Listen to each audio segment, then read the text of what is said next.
Well, hey there. Welcome to the Movie Review Mom YouTube channel. I'm the mom and I do the movie reviews. And today, the movie I'm reviewing is called Master Gardener. This dramatic movie is now playing in select theaters as well as on video on demand. It's 1 hour and 47 minutes. The movie is rated R, and my movie review mom grade is, drumroll, a B plus. So let me explain. I'll give you an overview in a nutshell, and then I'll point out things I liked and didn't like, as well as offer tips for parents, themes worth talking about, interesting lines, funny lines, if there are any, and recommendations for other movies that are sort of similar that I think you might also like. All right, let's dive in. In a nutshell, this drama was written and directed by Paul Schrader. It's about a meticulous horticulturist who is devoted to tending the grounds of a beautiful estate and pandering to his employer, the wealthy dowager. Now, for fans of Paul Schrader, you might be really surprised at the style of this movie. It's different than what he's done before. However, I think some of the themes are exactly what he has tried to cover before in previous movies. I'll get to that here in just a second. So there were plenty of things I liked about this movie. First of all, the talented cast includes Sigourney Weaver, Joel Edgerton, Quintessa Swindell, and Issei Morales. I think I might have slaughtered all of those names, so I apologize if any of you guys are watching. I love the small details that underscore themes or subtle messages. For example, Joel Edgerton's haircut was carefully designed to resemble the Hitler's youth haircut during World War II, if you know what I mean. Once we see his Nazi tattoos, we begin to understand the philosophy that he's fighting against in his own mind. I hated the jellyfish wallpaper inside the main house. But that's another example of an intentional detail that Paul Schrader included to make the viewer feel uneasy. In an interview with The Hollywood Reporter, the director explained that he wanted to create a sense of coldness and that something is missing. Even the actors perform with that same wooden, empty sense that something is wrong. It's a really interesting sensation, and it's done very well. While you're sitting in that house and you see all of this horrible wallpaper, you're like, what is going on? What is this? Who would put this in their house? And you do feel uncomfortable and uneasy. So mission accomplished. Whenever you don't like something in the movie, that doesn't necessarily mean that it wasn't intentional or that it's wrong. It could be the exact thing that the director wanted to evoke that emotion in you. And he absolutely crushed it in this movie. The director also used some very creative camera angles that showed some interesting perspectives. And I really enjoyed those. In one scene, a character takes his shoes off and walks in the garden barefoot. He describes the healing process of nature, and you can almost feel the dirt between his toes and feel his blood pressure drop and the power that's in nature. Fun fact, I was watching some YouTube, I don't know, a few months ago, and it said that if you listen to birds singing, that actually helps to automatically elevate your mood. And what's interesting, I mean, that might not be surprising, but what's interesting is it said the brain can't quite distinguish between a real bird, as if you're outside in nature, and one that you hear on YouTube. You get the same benefits. And I was like, whoa. So ever since then, I've been listening to birds on YouTube to see, am I feeling better? Am I feeling happy? I would say that it works. I don't know. Try it. Let me know what you think. So if you love gardens and flowers, you'll enjoy some beautiful ones in this movie. The descriptions of flowers and gardening are insightful metaphors of life. Shout out to Meals on Wheels. They do good work, and I'm always happy to hear good charities being promoted in movies. The song at the end of the movie was lovely, and the music throughout the film, I thought, did a really good job to underscore oftentimes those uneasy feelings that the director wanted us to feel as well. Although the song at the end isn't an uneasy song, it's just a lovely song. The title of the movie has double meaning, and I love that.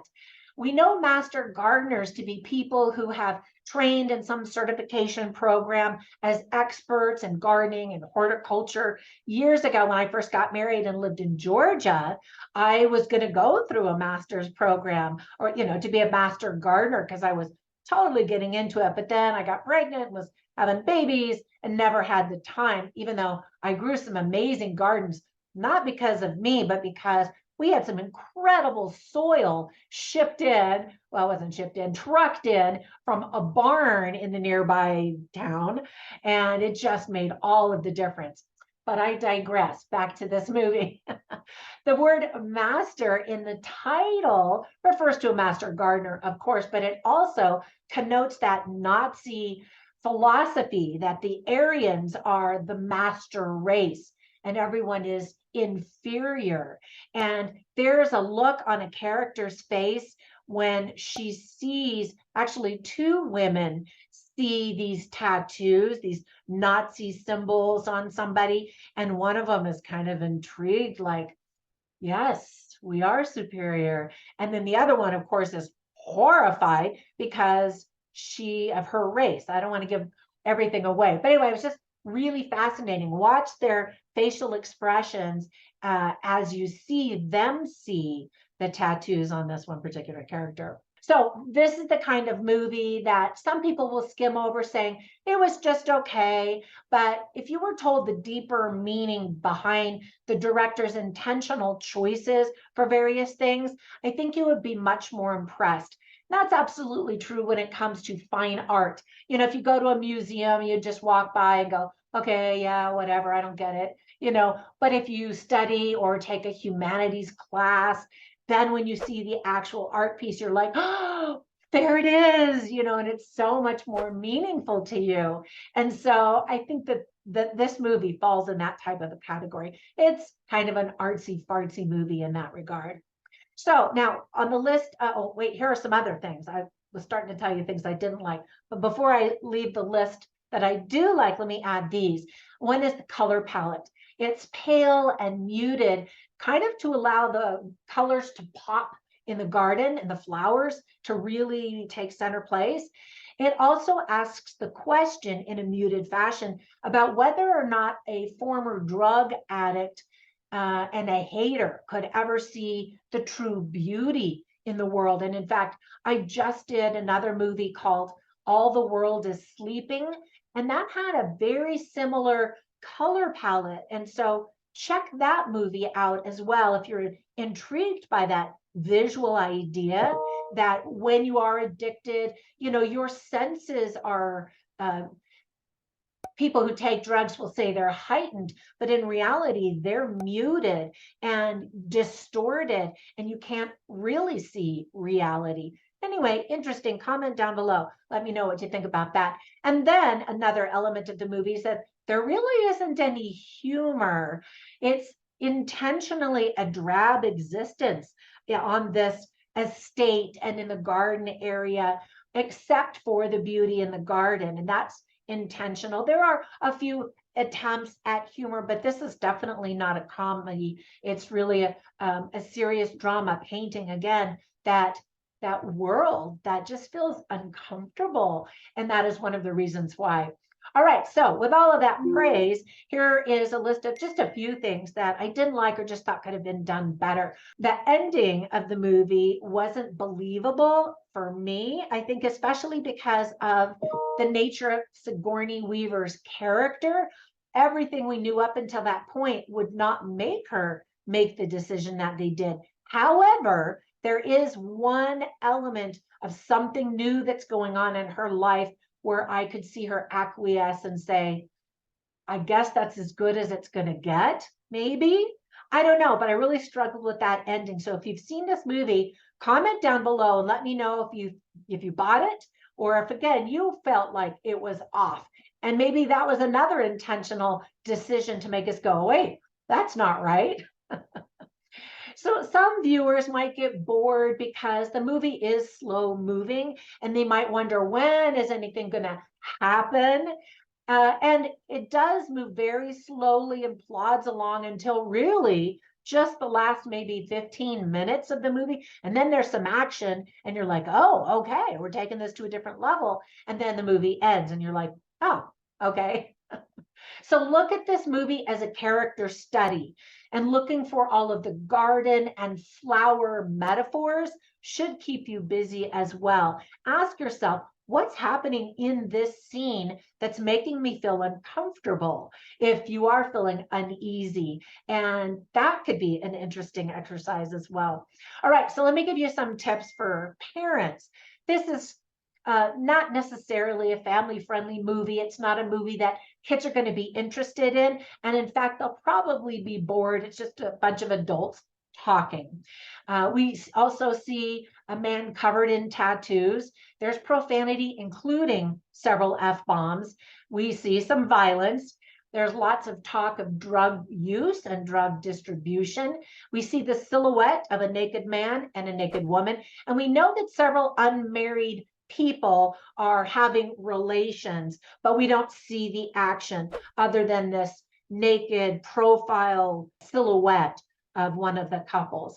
We also see a woman throw up in the toilet, and she's going through drug withdrawals, and that's super gross. And it's actually real effective because it looks like she's really throwing up, and it makes me wonder, what did they do to make her do that? Okay, so let me share some themes that are illustrated well in the movie. One is generational drug use and addiction, family, legacy, rich versus poor, control, power, gardening, of course, second chances, and redemption. And that is one of the themes that I see this director use in almost all of his movies. It's a really powerful theme. And by the way, if you're interested in themes, I did a whole, not a movie review, but a whole video about the 10 most popular themes in movies.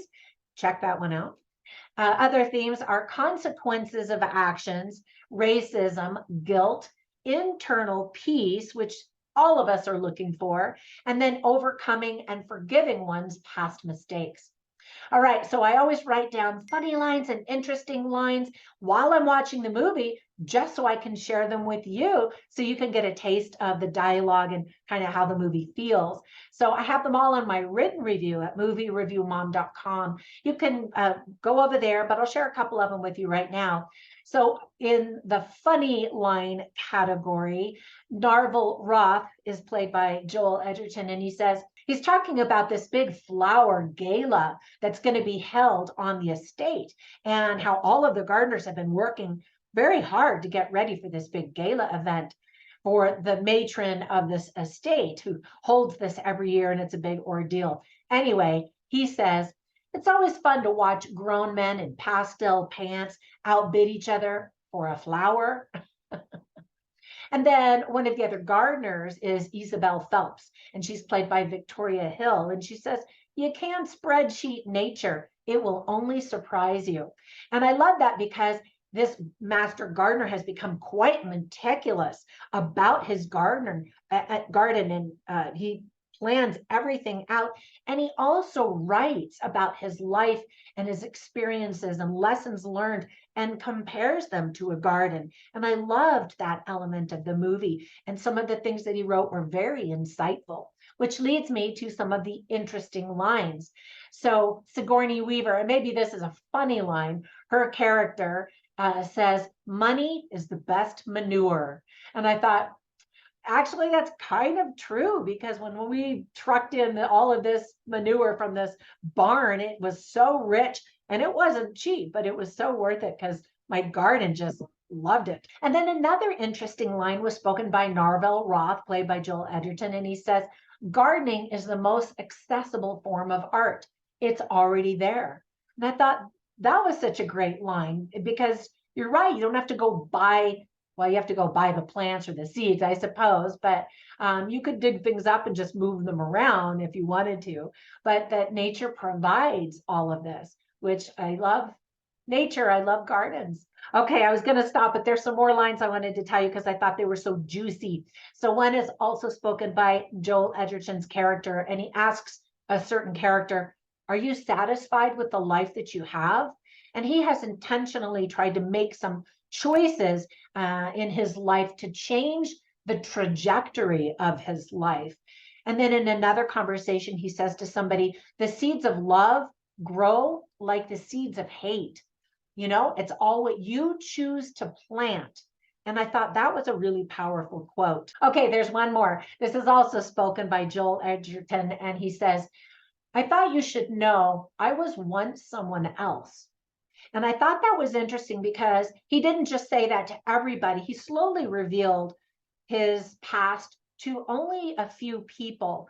And it was a powerful moment because it showed his vulnerability in his character. All right, so before we go, let me share some recommendations for some other movies by the same director. So you can watch those movies and kind of compare and contrast some of the elements that he uses in all of his movies. All right, so the very first one is Taxi Driver with Robert De Niro, which received a lot of Oscar buzz and great acclaim for directing, for acting, and it's a powerful movie.